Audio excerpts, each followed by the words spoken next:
Scientists compared Filipino DNA with ancient Austronesian DNA, expecting to find a clear connection between the people living in the Philippines today and the population movements that carried Austronesian languages across the islands. They did find that connection. But the deeper they looked, the less the story resembled a simple migration from one place to another. Beneath the Austronesian layer was a much older human history, preserved in indigenous Philippine populations, in isolated mountain communities, and in fragments of ancestry that reach back tens of thousands of years. The unexpected result was not that Filipinos had an ancient Austronesian connection. It was that the connection was only one part of a far larger story. One blood sample should not have been able to rewrite the history of an entire nation. But when scientists sequenced DNA from an indigenous woman in the Philippines, the result did not fit the map they trusted. A genetic signal appeared inside her genome. It did not come from Spain, China, or Taiwan. It came from the Denisovans, an extinct branch of humanity known from only a few bones and teeth. Researchers checked the data, compared it with Papuans and Aboriginal Australians, and found something extraordinary. The Philippine signal was even stronger. Yet this was not the discovery that would change the whole story. The deeper scientists looked, the less the old story made sense. Filipino ancestry was often explained as a simple sequence. An early indigenous population arrived. Then Austronesian farmers sailed south from Taiwan and became the main ancestors of people across the islands. It was clean, easy, and memorable. It was also incomplete. A massive genetic study involving more than 1,000 people from 115 indigenous Philippine communities revealed a history made from many separate movements, long periods of isolation, and unexpected meetings between populations. The answer to why Filipino DNA looks so different was not one migration. It was layer after layer of human history. And there was another problem. Long before modern humans reached the islands, someone else was already there. On Luzon, archaeologists found a butchered rhinoceros dating to about 709,000 years ago. Its bones carried cut marks made by stone tools. Nearby were tools and flakes shaped by hands. Whoever killed that animal was not Homo sapiens, because our species had not yet appeared. Somehow, an earlier human relative had reached an island surrounded by deep water. That single discovery pushed the human history of the Philippines back hundreds of thousands of years and opened a question scientists still cannot fully answer. Who crossed the sea first? The mystery became even stranger inside Calao Cave. Researchers recovered small teeth, hand bones, foot bones, and part of a thigh bone from at least 3 individuals. The remains did not fit modern humans. They did not fit Neanderthals, Denisovans, or the known shape of Homo erectus. Some features looked surprisingly ancient, while others were more modern. In 2019, scientists named a new species, Homo luzonensis. It had lived on Luzon more than 50,000 years ago. The Philippines was no longer just a route used by modern migrants. It had been home to a separate human branch found nowhere else on Earth. That sounds like the answer, but it is not. No usable DNA has been recovered from Homo luzonensis. The heat and moisture of tropical caves destroy genetic material quickly. Without a genome, scientists cannot prove whether Homo luzonensis left any descendants or interbred with arriving modern humans. It may have vanished without a genetic trace. It may have been related to another archaic population. Or a small part of its story may still be hiding inside living people. This is where the evidence becomes thrilling, because a second mystery was already waiting inside the DNA of the Aita Magbukan. The Aita Magbukan are one of several indigenous groups often placed under the broad label Negrito. They live in Bataan, on Luzon, and their history reaches much deeper than the colonial records that first described them. In 2021, researchers compared archaic ancestry across more than 100 Philippine ethnic groups. They found that the Aita Magbukan carried the highest level of Denisovan ancestry reported in a living population at that time. Their estimate was roughly 30 to 40% higher than the levels found in Australians and Papuans used in the comparison. This did not mean they were less human. Denisovans were human relatives who mixed with Homo sapiens. The result mattered because of geography. Denisovan fossils had been identified far away, first in Siberia and later on the Tibetan Plateau. Yet the strongest living signal appeared thousands of kilometers south, in a Philippine community. The ancestors of the Aita Magbukan had not simply inherited the same Denisovan mixture carried by Papuans. The genetic pattern suggested a separate encounter. In other words, modern humans may have met different Denisovan-related populations in different parts of Asia. One encounter contributed ancestry to Papuan-related peoples. Another appears to have affected ancestors of Philippine Negrito groups. The extinct humans of Asia were not one small population hiding in one cave. Now the story begins to turn. If a Denisovan-related group lived somewhere near the Philippines, could it have been Homo luzonensis?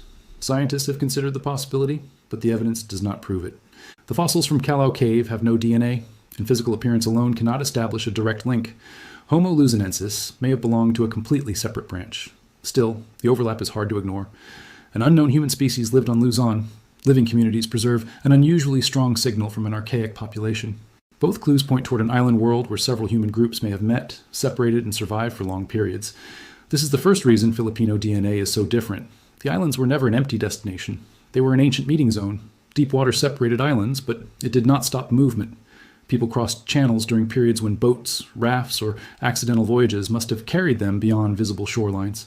Each successful arrival could create a small, isolated population. On an island, separation works like a genetic time capsule. A group can remain cut off for generations, keeping ancestry that later becomes diluted elsewhere. The Philippines has thousands of islands, mountains, forests, and narrow sea passages, all creating conditions for genetic differences to survive. But to see the full picture, scientists needed far more than one community. The largest mapping study of Philippine population history at the time examined around 3 million genetic markers from 1,028 individuals, representing 115 indigenous communities. That scale changed everything. Earlier studies often treated Filipinos as one broad group or sampled mainly lowland populations. This project reached communities from Luzon, the Cordilleras, Mindanao, Palawan, and the Sulu region. When the data was placed together, the Philippines did not look like one population with small regional differences. It looked like a living archive of separate migrations. The researchers identified at least 5 major waves or layers of movement over roughly 50,000 years. The earliest modern human histories included northern and southern Negrito-related populations with deep connections to the wider Australasian branch that also contributed to Papuans and Aboriginal Australians. Later came movements related to ancestors of Manobo communities, Sama groups, Papuan-related populations, and Cordilleran-related peoples. These labels do not mean every modern community came from one pure ancient tribe. They describe genetic patterns that help scientists model where different parts of ancestry may have entered the archipelago. The oldest modern human layer is especially important. Northern and southern Negrito groups do not form one identical population. Their ancestors separated long ago and followed different histories. Genetic models suggest that northern Negrito ancestors diverged from Papuan-related populations tens of thousands of years ago, while southern groups followed another path. That means the first settlers were not one wave spreading evenly across every island. They may have arrived through different routes, became isolated, and later mixed in different amounts with newcomers. Even the earliest chapter already contains more than one story. Imagine the Philippines near the end of the Ice Age. Sea levels were lower, and large parts of western Southeast Asia formed a wider landmass known as Sundaland. Yet many Philippine islands were still separated by water. Reaching them required crossings. Small groups may have moved along coasts, followed animals, searched for resources, or been pushed by storms. We do not know their names, languages, or beliefs. What we do know is that some descendants survived. Their genetic lineages remained in communities that later faced new arrivals, new technologies, and new languages without disappearing completely. Then, around the end of the last Ice Age, other populations entered the story. The ancestry associated with Manobo groups appears to reflect an ancient movement into the southern Philippines, connected to populations that had already separated from other East Asian branches. Sama-related ancestry tells another story linked to maritime Southeast Asia and mainland-related populations.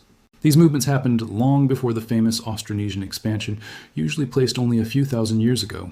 That single fact changes the map. East Asian-related ancestry reached the Philippines from more than one direction and at more than one time. This is the second reason Filipino DNA is different. Similar-looking ancestry did not arrive in one package. People, language, farming, and culture can travel separately. A community can adopt a language without being replaced. Farmers can teach a crop to people whose ancestors arrived thousands of years earlier. Sailors can carry genes without carrying political control. For years, researchers often describe the spread of Austronesian languages, rice farming, pottery, and people as one connected expansion from Taiwan. The Philippine genome showed that reality was far messier. The pieces did not always move together. The Cordillerans provided one of the strongest surprises. These highland communities in northern Luzon speak Austronesian languages and are famous for farming landscapes shaped over generations. Under the simplest model, they should descend mainly from the same farming migration linked to indigenous Taiwanese groups. They do share important ancestry with Austronesian-speaking populations, but some Cordilleran groups are among the least admixed East Asian populations carrying that ancestry. Their genetic line separated from indigenous Taiwanese groups at least about 8,000 years ago, before wet rice farming reached the Philippines. That timing creates a problem for the old story. If the ancestors of Cordillerans had already separated before the arrival of rice agriculture, then they were not simply farmers who sailed south carrying a complete package of language, genes, and farming. Their ancestors may have moved earlier, perhaps as coastal foragers or small seafaring groups. Rice agriculture arrived later. Language spread and changed. Culture developed locally. The genetic line survived in the mountains, with less outside mixing than in many lowland populations. What looked like evidence for one migration turned out to preserve evidence for an older one. This does not mean the out-of-Taiwan model is completely wrong.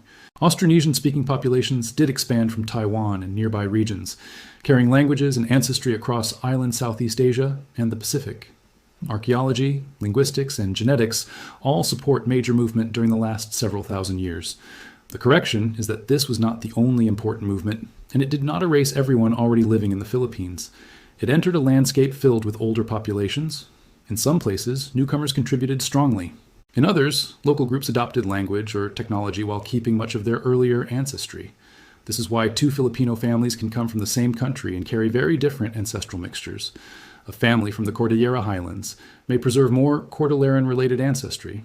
An Aita community may carry deep Negrito and Denisovan signals. Some Mindanao groups may show stronger Manobo-related ancestry. Sama communities can reflect maritime movements and later contacts. Lowland populations often carry complex mixtures shaped by local history, trade, urban growth, and internal migration. There is no single genetic formula that defines every Filipino. The difference is not one strange gene. It is the survival of many old histories inside one nation. And then there is the question of Spain. More than 300 years of Spanish colonial rule left deep marks on religion, names, government, architecture, and language. This has created a popular belief that Spanish ancestry must be widespread in Filipino DNA. The large genetic survey found a much smaller population level signal than many people expect. Only a small fraction of sampled lowland individuals showed low levels of West Eurasian ancestry. That does not mean no Filipino family has meaningful Spanish ancestry. Some clearly do. It means cultural control can be enormous, even when genetic contribution is limited. This is the third reason the genome surprises people. History written in documents is not always the same as history written in DNA. A colonial empire can transform names, faith, education, and law without replacing most of the population. A small ruling group can dominate millions. At the same time, an ancient migration with no written records can leave a genetic signal in millions of descendants.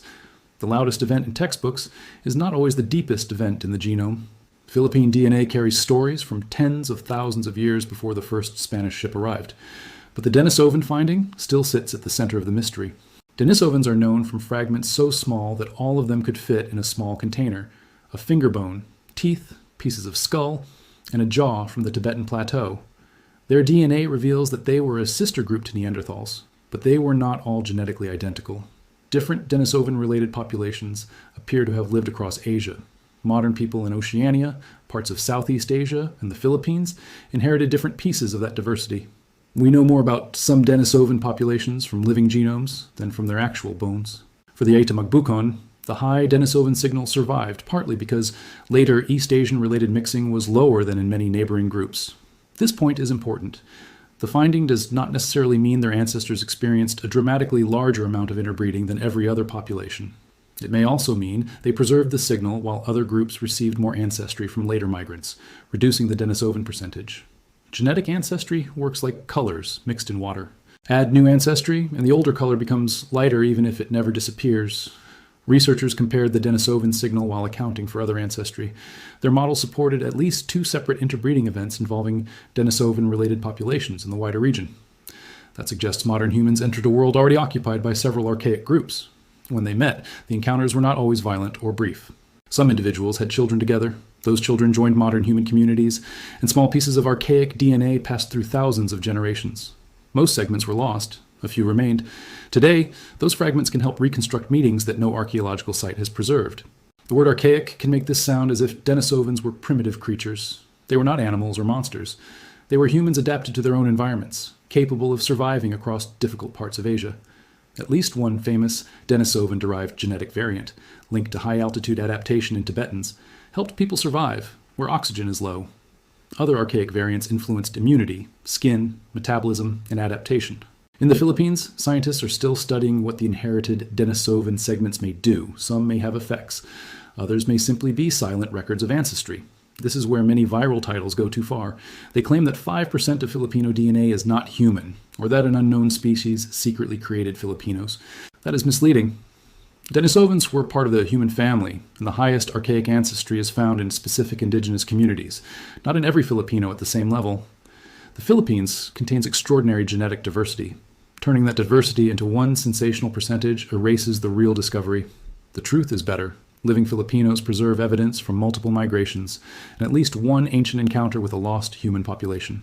There is also no proof that Homo luzonensis was the source of the Denisovan ancestry.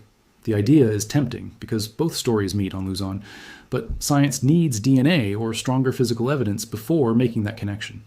Homo luzonensis could have been a distant relative with no surviving descendants. The Denisovan-related population may have lived elsewhere in the archipelago or on a now submerged landmass. It may have left fossils that have not yet been found. Tropical Asia remains one of the largest blank spaces in the human fossil record, and that blank space may be hiding the next breakthrough. During Ice Age periods, sea levels fell and coastlines moved far outward. Settlements used by ancient people may now lie beneath the sea. Caves can preserve bones, but tropical conditions destroy DNA. Forests cover sites. Islands remain difficult to survey. Every new excavation has the chance to reveal another branch. The Kalinga rhinoceros pushed occupation back to 700, 9,000 years. Homo luzonensis added a new species. The IDA genome revealed a Denisovan signal no one expected. None of those discoveries was part of the old textbook story. Now ask the question from the title again. Why is Filipino DNA so different? The first answer is age. The islands have been part of human movement for an extraordinarily long time. The second answer is geography. Water and mountains isolated groups, protecting old ancestry. The third answer is repeated migration. People arrived from different directions at different times. The fourth answer is mixture. New arrivals met older communities instead of simply replacing them. The fifth answer is survival. Small indigenous populations preserved signals that disappeared or became diluted elsewhere. But there is a sixth answer, and it may be the most important. Filipino DNA is not one thing. The modern national identity brings together people whose ancestors followed different paths. A political border can unite thousands of islands, but it cannot flatten 50,000 years of population history. When studies sample only one city or one lowland group, they miss the deeper structure. The major 2021 survey mattered because it treated indigenous communities as essential, not as small exceptions. Without them, the oldest chapters would remain invisible. This raises an uncomfortable issue. The communities carrying some of the most valuable genetic evidence are often the communities facing the greatest pressure. Land loss, discrimination, poverty, and cultural disruption threaten indigenous groups across the Philippines. Scientific interest does not automatically protect them. DNA research must be based on consent, respect, and real benefit for the communities involved. A genome is not just data. It belongs to a living person whose identity cannot be reduced to an ancient migration or an archaic percentage. The Aita Magbukon do not need Denisovan ancestry to prove that they belong to their homeland. Their connection to Bataan comes from living culture, memory, family, and community. The genetic result matters because it reveals how much world history can be hidden inside populations ignored by older research. For decades, human evolution focused heavily on Europe, where cold caves preserved Neanderthal bones and DNA. Southeast Asia looked empty by comparison. It was not empty. The evidence was harder to find, and the people carrying it were not always included. The same lesson applies to Cordilleran communities. Their genomes challenge the idea that civilization spreads in a simple line from a superior farming center to passive hunter-gatherers. People can move before farming. Local communities can adopt crops without losing their ancestry. Mountain isolation can preserve ancient genetic patterns while culture continues changing. The rice terraces do not prove one sudden arrival of farmers. They are part of a long local history built by people whose ancestors had already been in the region for thousands of years. The Sama story adds another layer. Maritime communities connected islands through travel, fishing, trade, and movement long before modern borders. Genetic signals linked to mainland Southeast Asia and later South Asian contact show that the southern Philippines was connected to a wider ocean world. Indian Ocean trade, Borneo, the Sulu Zone, and regional kingdoms all left traces. The sea did not only divide populations, it also acted like a highway. Whether water isolated or connected people depended on technology, knowledge, and historical moment. This is why the Philippines became a gateway. People moving toward Oceania passed through or near the archipelago. Austronesian speakers later carried languages across an enormous area, from Madagascar to remote Pacific islands. Papuan-related ancestry moved westward into parts of the Philippines. Mainland-related groups entered through southern routes. The country sits at a crossroads between East Asia, island Southeast Asia, and the Pacific. Its DNA is different because the map itself invited repeated contact while preserving pockets of isolation. There's no contradiction between being mixed and being ancient. A population can carry several layers, each very old. Modern Filipinos are not copies of one original group. They are descendants of encounters. Some ancestors arrived tens of thousands of years ago.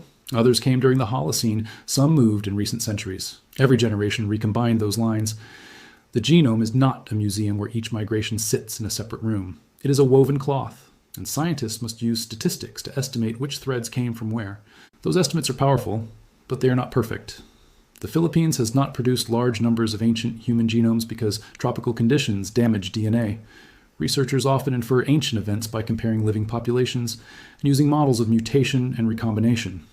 Dates such as 46,000 or 8,000 years ago come with ranges of uncertainty. Different models can produce slightly different answers. New ancient samples could change the picture. Good science does not hide that uncertainty. It uses the best explanation available and stays ready to update it. What is already clear is that the simple replacement story cannot explain the evidence. Indigenous Negrito-related ancestry survived. Monobo and Sama-related movements added older layers than expected. Cordilleran ancestry separated earlier than a farming-only model predicts. Papuan-related contact reached parts of the archipelago. Austronesian expansion added major ancestry and language without creating one uniform population. Spanish colonial influence changed society far more than it changed the overall gene pool. And Denisovan fragments preserved a meeting with an extinct human group. Each of these discoveries creates another question. Where exactly did the northern and southern Negrito ancestors enter? Which islands held Denisovan-related populations? Did Homo luzonensis meet Homo sapiens? Why did some communities mix while others stayed separate? How did languages spread across populations with different genetic histories? What parts of the coast now lie underwater? The answer scientists finally found is not a closed case. It is a new map covered in blank spaces. That may be why the story holds attention. Every time one mystery seems solved, another appears behind it. The ITA result points to Denisovans, but Denisovan fossils are missing from the Philippines. Homo luzonensis provides a local archaic species, but its DNA is missing. Cordillerans preserve early Austronesian-related ancestry, but their separation predates the farming package once used to explain it. The Philippines offers evidence that refuses to fit into one simple migration arrow. And this changes how we think about identity. DNA can reveal where ancestors moved, but it cannot decide who belongs to a nation or culture. A Filipino with more Chinese, Spanish, Indigenous, or other ancestry is not more or less Filipino because of a percentage. National identity is built through history, family, language, and shared life. Genetics explains population history. It should not become a ranking system. The most powerful lesson is diversity, not purity. For people with Filipino ancestry living abroad, the findings can feel personal. A commercial test may show broad categories such as Filipino and Austronesian, but it may not capture the deep differences found among indigenous communities. Reference databases are still growing. A result can change when more samples are added. One sibling can inherit different segments from another.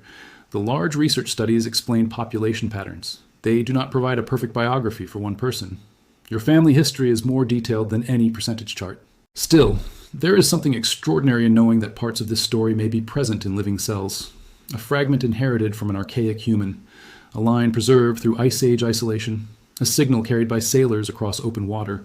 A genetic connection to farmers, foragers, traders, and mountain communities. None of those ancestors knew the word DNA. They only made choices. Where to travel, whom to marry, which island to call home, and how to survive. Their choices became the data scientists read today. Return now to the Aita Magbukan sample that began this story. Researchers did not find an alien code or a different species hiding inside a modern person. They found proof that human history in Asia was more crowded and more connected than anyone had realized. An extinct population had met ancestors of living people. The encounter happened long enough ago for nearly every physical trace to disappear, yet the genome remembered. It carried the meeting across thousands of generations until technology finally learned how to see it. The old model imagined the Philippines as a place populated in a few clear waves. The new evidence reveals a deep human crossroads. Hominins reached Luzon more than 700,000 years ago. Homo luzonensis lived there tens of thousands of years ago. Modern human groups arrived through separate routes. Denisovan-related ancestry entered through an encounter still missing from the fossil record. Cordilleran ancestors separated before rice farming. Later, Austronesian, Papuan, mainland, South Asian, and limited West Eurasian contacts added new layers. That is why Filipino DNA is so different. Not because Filipinos come from one mysterious lost race, not because every Filipino carries the same rare mutation, and not because the islands were isolated from the world. The opposite is true. The Philippines was connected again and again, while its geography allowed some communities to remain separate. Movement created mixture. Isolation preserved ancient signals. Together, those forces produced one of the most complex population histories in the Asia-Pacific region. One final detail makes this history even more surprising. The genetic layers are not arranged neatly from oldest to newest in every community. Some groups carry strong ancient ancestry beside recent ancestry. Others lost old segments through drift, population decline, or later mixing. A small community can preserve a rare signal by chance, while a large neighboring population may lose it. This means absence is not always proof that an ancestor was never there. It may only mean the signal did not survive strongly enough to detect. Scientists, therefore, compare many communities, many markers, and several possible models before choosing the explanation that fits best. The process is slow, but every careful comparison narrows the human mystery. What once looked like random difference now reveals roots, separations, encounters, and survival decisions stretching across thousands of generations. The answer scientists found is not one ancestor. It is a pattern. Many arrivals, many islands, many periods of separation, and at least one meeting with a human population that no longer exists. That pattern survives unevenly across communities, which means the most important discoveries may still come from people rarely included in older studies. The next sample could reveal another migration. The next cave could hold another species. The next underwater site could show the route that connected them. So the comparison between Filipino DNA and ancient Austronesian DNA did not reveal one forgotten ancestor. It revealed a crossroads. Ancient populations were already living in the islands, later Austronesian-related.